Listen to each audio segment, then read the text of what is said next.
So even though City of Seattle can't and shouldn't afford what they're proposing in the budget, which is hundreds of millions of dollars on ridiculousness, we're just going to do it anyway, despite a massive $150 million deficit. We're just going to make all this happen. What could go wrong in Seattle? Let's get into it. Here we go. Here's a little synopsis from our mayor, Bruce Harrell. Let's hear what he has to say. Is what they are. That's why my budget includes more than $40 million toward both supporting current small businesses and helping new ones get a foothold. And soon, we'll consider our proposal that would reduce taxes for 90% of small and medium-sized businesses while increasing taxes on big business, essentially pushing big business out that the small businesses depend on. Genius. That is some, we're on to something here. This is great. Good stuff. Also raising more than $80 million in revenue, focused on protecting services in light of President Trump's cruelty. There we go. The plan includes nearly cruelty. What cruelty? You mean coming in with ICE and taking out the criminal illegal aliens from our community? That cruelty? Oh, gotcha. Okay. All right. Okay. Yeah, that makes absolute sense. That's the cruelty you're going on. Absolute nonsense. But Mayor Harrell is trying to get reelected, and this is how you do it in a libtard state, in a libtard city, in a libtard county that just can't really work out what its priorities are, but they'll spend your taxpayers' money on just nonsense, on shenanigans. Let's keep going. $30 million in new investments directly aimed at insulating us from Trump's regressive gutting of the sacred pact that the federal government should help cities and their people. Not if you're retarded. Not if you're retarded. Seattle's retarded. Sanctuary city policy, get rid of that crap. You don't need that. It's just nonsense. It's literally, let's keep the criminal illegals in our communities. That's perfect. That's genius. Yeah. Not hurt them. This investment leads with a 70% budget increase for our Office of Immigrant and Refugee Affairs, with support for legal services for those who are targeted by Trump. Development programs for new residents. Nice try. Not a day goes by where Trump doesn't threaten Seattle's funding, but our plan makes clear we will not retreat in the face of bullying and scare tactics. We are prepared to invest in critical food programs, rental assistance, and crucial shelter and housing supports. While Trump and his family lob lies and insults at our beautiful city, look around us. This is a crap hole. Really? We're writing our own narrative, a narrative that recognizes we've come a long way from the pandemic, but that we still have work to do. There it is. Like the other Washington, we don't ignore the complexity of our challenges just to make false promises and scapegoat others. We invest in real solutions and we do the hard work. All right. So now I'm going to take you, we heard from Mayor Bruce. Now I want to take you here to watch this video. This is the University of, this is the 𝗧𝗜𝗓, of which I am intimately familiar with this just by going to UW. It's in an area called East Lake that I'm in, several times a week. I'm there, right? So this is a video that, this is a stolen car that jumps the bridge, Dukes of Hazzard style. Like literally, here we go. So this is last week. This is what Mayor Bruce is talking about. This is also what President Trump is talking about. Out of control lawlessness in Seattle, right? That's what he's talking about. Here we go. A driver's dramatic jump over a drawbridge last week.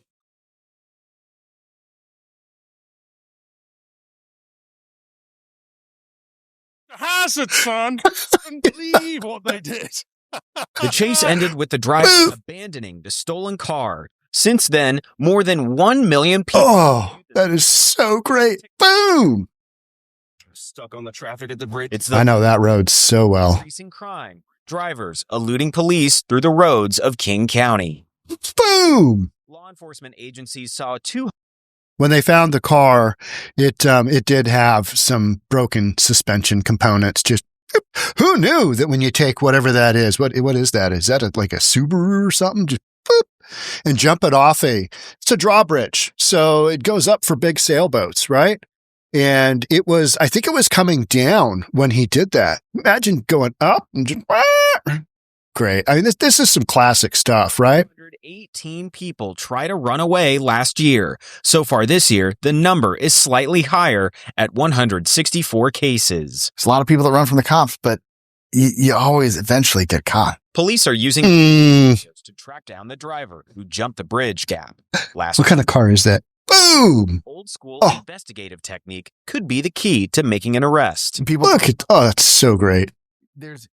I love it. Who's going to tell on you? And anybody, I mean, yeah, maybe. Again, this is Seattle. Probably not going to get caught. Somebody jumped the bridge like that, regardless of who they are, they're going to want to tell people.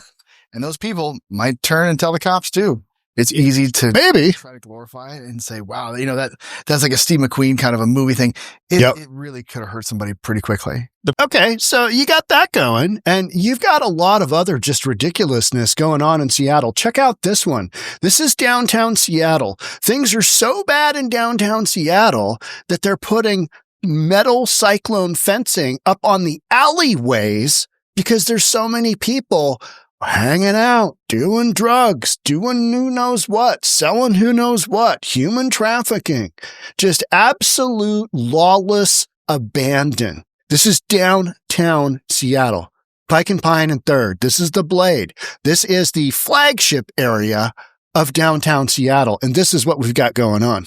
The difference is night and day around 3rd and Pike. We still have an extremely long way to go. Residents like Julia are tired of illegal activity in the alleyways between businesses and apartment buildings in the center of downtown. We're working constantly with the agencies and the city addressing these things, and it's just a never-ending saga that you don't say. We want to see get better. Seattle police took action this summer by asking the Seattle Department of Transportation, or SDOT, to cut off access to certain alleys. King 5 crews spotted 7 alleys blocked off by chain link fences. The intent is to cut down on criminal activity like open-air drug use and alley fires. In those alleys, what does that do? Whack-a-mole. It just pushes this activity somewhere else. I was on Pike and 3rd 2 weekends ago, going to a Mariners game, took the bus, get on the bus, Gus, got off at where we're talking about right here. Minute we got off, it was my friend Dan and I. Fortunately, he's 6'7". He's a big dude. I'm not tiny. And so we're just walking along, and on literally Pike, 2 blocks away, you can see the Pike Place Market sign. There's a couple sitting on I forget what they were sitting on. It was some kind of, maybe it was a parking meter or something. And they were openly just smoking the Fetty. Just smoking the Fetty like they're having a cigarette. Just absolute outdoor, just right there, smoking the Fetty with a bunch of tourists walking around going, hey, what's going on? What kind of drugs are those? Or they're just oblivious. So when Bruce Harrell says, look it around, this is great. Well, kinda. It used to be my favorite place to come and go down to the market every day and still walk through, and it's just not the same anymore. At least one restaurant owner says they're seeing improvements this summer. Obviously, this gate's open because they're making a delivery down here, but employees say they also see open drug use and even cars driving quickly through the alley, putting customers in danger. Alley closures are legal in the city. The police chief and SDOT can make the call based on criminal activity, unsafe structures, and health hazards. Julia, love it. 8 years, says she's seeing a difference. It's been surprisingly effective. I feel like it's affordable. It's easy. For you have moved those folks to somebody else's business. You haven't solved the problem. You just moved it along. Nice work. Well done. It's humane. And we went from having, easily dozens of folks in our alleys to now there's maybe, 1 or 2. Where did they go? Signs say trespass. Did they go to treatment? Did they all go to treatment? I don't think so. They're still roaming around, just bugging some other poor business. You played the whack-a-mole game. You just moved them. That's all. Passing can carry up to $1,000 fine or 90 days in jail. Residents, workers, and first responders still have access. And while daytime activity has decreased, residents say their work isn't done. It's nightly. It's predictable at this point. Okay, so here's one of those things. This is one of the crazy things that Seattle does. We can't see it here, but there's a whole bunch of overhead lights. They've lit up this area like an effing Christmas tree. And they've got a bunch of artwork stenciled. You can't see it in this photo. They got a bunch of artwork stenciled on the sidewalk to make it more homey. To make it, oh, hey, ignore the whacked out homeless dude screaming at the trees, lighting up his Fetty with his girlfriend there. Ignore him, but focus on the overhead lights that look like a Christmas tree and the very pretty sidewalk that gets defecated on with the art. I mean, it's great. It's classic stuff. It's classic Seattle. Just a bunch of absolute nonsense. Nonsense. Meanwhile, let's read this story. So that's your backdrop, right? Seattle Mayor Bruce Harrell has introduced a budget that, despite facing a $150 million shortfall, he said he and his staff have found a solution that will preserve jobs. Harrell's biggest ticket items includes $350 million for affordable housing, which sounds like a crap ton. But when you consider that a unit of affordable housing in any of these big cities runs north of $500,000, closer to $750,000 per unit, and you've got, 16,000 homeless people in King County? Yeah, this is just a drop in the absolute bucket. And $225 million towards the homelessness response. Now, we're going to get into that, but just check this out. Point in time count, 16,000 people, King County. That is up 23% from 2022.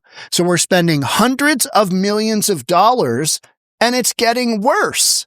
Why is that? Because if you build it, they will come. And they have come, and they're here. Seattle, Portland, California, Washington, Oregon, California. It's as simple as that, right? It's as simple as that. Hey, build it and they'll come. Let's go to Washington. Let's go to Oregon. We've got a third of the homeless population between those three states in the United States. That figure, the 225 million, includes $125 million for the King County Regional Homeless Authority, which is an absolute joke. We had a dude, it was a they, them. Don't want to misgender anybody. It was a they, them. His name was Mark Dones. I called him Mark Don't because Mark don't get anything done. He had a plan for King County Regional Homelessness Authority to request $11 billion for the amount of housing that he wanted to build. $11 billion. Just absolute nonsense. Nonsense. King County Regional Homelessness Authority spends a lot of money and really doesn't get much in the way of results. As we can see by the point in time count, having risen in 2 years, 23% rise in homelessness. Is this money being effectively spent? Hell to the no. But hey, let's go ahead and do it anyway, because, it's budget time. Let's get into it. Both Harrell and King County executive candidate Claudia Balducci have openly questioned whether it would continue to be the best way to manage the ongoing issue. Yes, that it is a point of contention having the King County Regional Homeless Authority, because all it does is seem to muck things up, because it is just a cluster F. That's what that entity is. That's what it is. And you've got these partners that are going, well, we need to have you contribute. City of Seattle, well, we need to have you partners contribute money, because they all know it's an enormous waste of money. And the homelessness issue is only going to get worse. The word is out. Seattle's a great place to be homeless. Why wouldn't you come here? If you weren't spending that money, guess what? People wouldn't come here. Because there wouldn't be these resources. Interesting. But no, we have to be progressive, we have to be compassionate, and we have to be essentially bankrupt, because that is what building all of this ridiculous housing and spending all these hundreds of millions of dollars is going to do to the city, because you're not spending money on stuff that actually gets people off the streets. You're just creating this endless homeless industrial complex, and everybody knows it. Harrell is also pitching a new 0.1% sales tax for public safety. Oh, hey, we're not defunding the police anymore? That didn't work out? Shocker. So we need more taxes for public safety, even though we have a judicial system where it's just a revolving door for criminals? That's why I showed you that video of the dude driving off the effing bridge like Dukes of Hazzard. Because he knows he can get away with it, and they haven't found him. That happened in Bellevue. He'd be in custody, guaranteed. I believe in you, Bellevue police. Seattle, you guys got your hands full. You got better things to do than try and, chase Dukes of Hazzard boy going across the bridge. I mean, it's fantastic what people are getting away with from the standpoint of, hey, this will look pretty good in a podcast, because people have zero respect for the law. That's bottom line. People have zero respect for the law here in Seattle, because why should they? They're going to get away with it. And then you've got, the prosecutor's office saying, well, maybe somebody will tell on him. I mean, maybe, but I'm not likely. So, state legislature gave authorization to municipal governments to increase the tax for public safety programs, and King County has already authorized the increase. Yeah. Now, some of that's going to the CARE program and drug treatment investments. All right. Well, how's drug treatment doing in Seattle? How are overdoses doing? Yeah. Tough questions. How's the homeless community, which, 80-90% of them are drug addicts, something like that. But we're building, no to low barrier housing, and we're thinking that's a good idea. All of this is just ridiculous amounts of money spent. How about this next one? Harrell is also suggesting using $10 million for Seattle Department of Transportation to clean streets, graffiti, and add 3 new park rangers. Why do we need 3 new park rangers? Well, because we've got shenanigans going on our parks, because we have a judicial system that can't seem to hold the criminals responsible for their actions.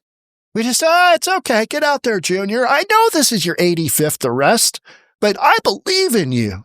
I believe that you can become a new person with a sense of guilt and a sense of wanting to try better. Get out there, Tiger.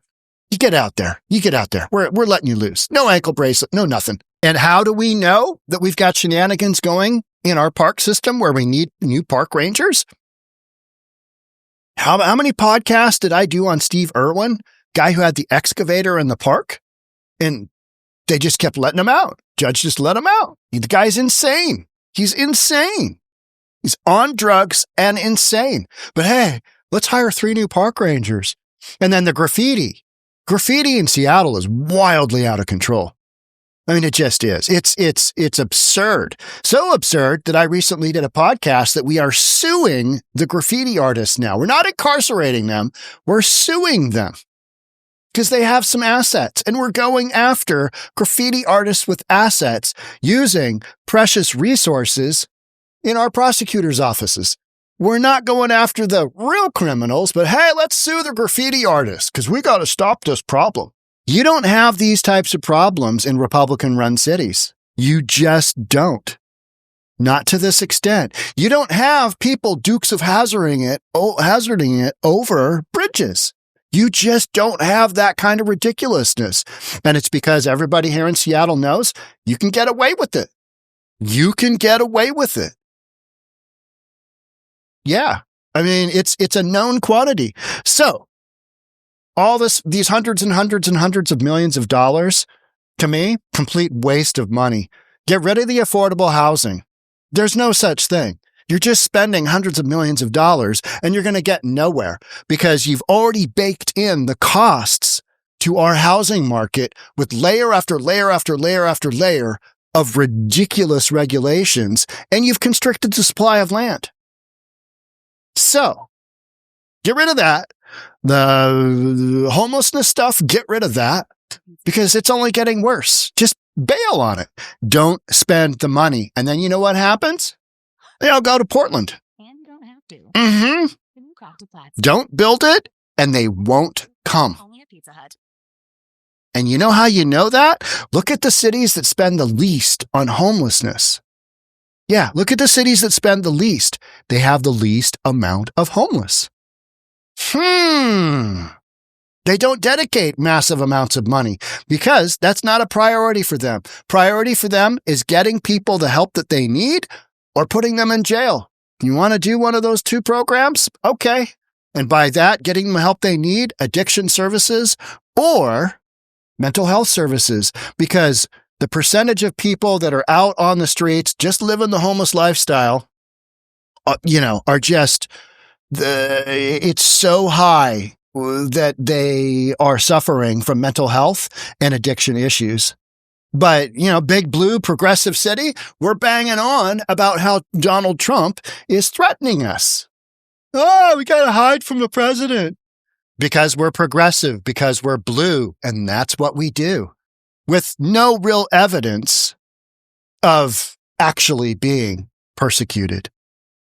When Trump says he's going to send in ICE to come arrest the criminal illegals, and we get all worked up, and oh my God, that is un-American, it's terrible, it's awful, I can't believe he's doing that, he's persecuting those within they're breaking the law, they have broken the law. That's what you get. And that's why you've got Dukes of Hazzard. Hey, let's hit the pedal to the metal and just see how far we can jump this bastard off this bridge. Boop. Breaks the axle, breaks all the suspension. Doesn't care. It's somebody else's car he stole. Nobody cares. Nobody cares in Seattle. Hey, what about taking all the people that are smoking the Fetty in downtown Seattle and putting them in treatment, putting them in mental institutions? Oh, well, we're trying to do something with that. But it's so bad already that you got to put up fencing to keep them away from the alleyways, which just become absolute zombie land at night. I saw a female black comedian, and she likened Seattle to a Thriller video. Remember that video with Michael Jackson? And you had all the made-up zombies? That's how downtown Seattle is, especially at night. And I was there in the afternoon. I was going to 6:40 Mariners game. So it's like 6 o'clock. I'm rolling through. Maybe 5 o'clock. I'm rolling through. You just got people smoking Fetty just right there. Right there. So it's not all butterflies and rainbows. Got some real issues. And we just went over them. Point blank. But hey, let's go ahead and spend some hundreds of millions of dollars and just see what happens. I understand you got to spend money on some of this stuff. But to the extent that we are with the deficit we have, this is what's happening all over the country. And income is going the other way. Look at Portland, perfect example of that. I'll be covering some more of that. They're in a real bind financially. So make sure you subscribe, hit that notification bell. I'll see you on the next one. Thanks for being here. Catch up soon. Bye for now.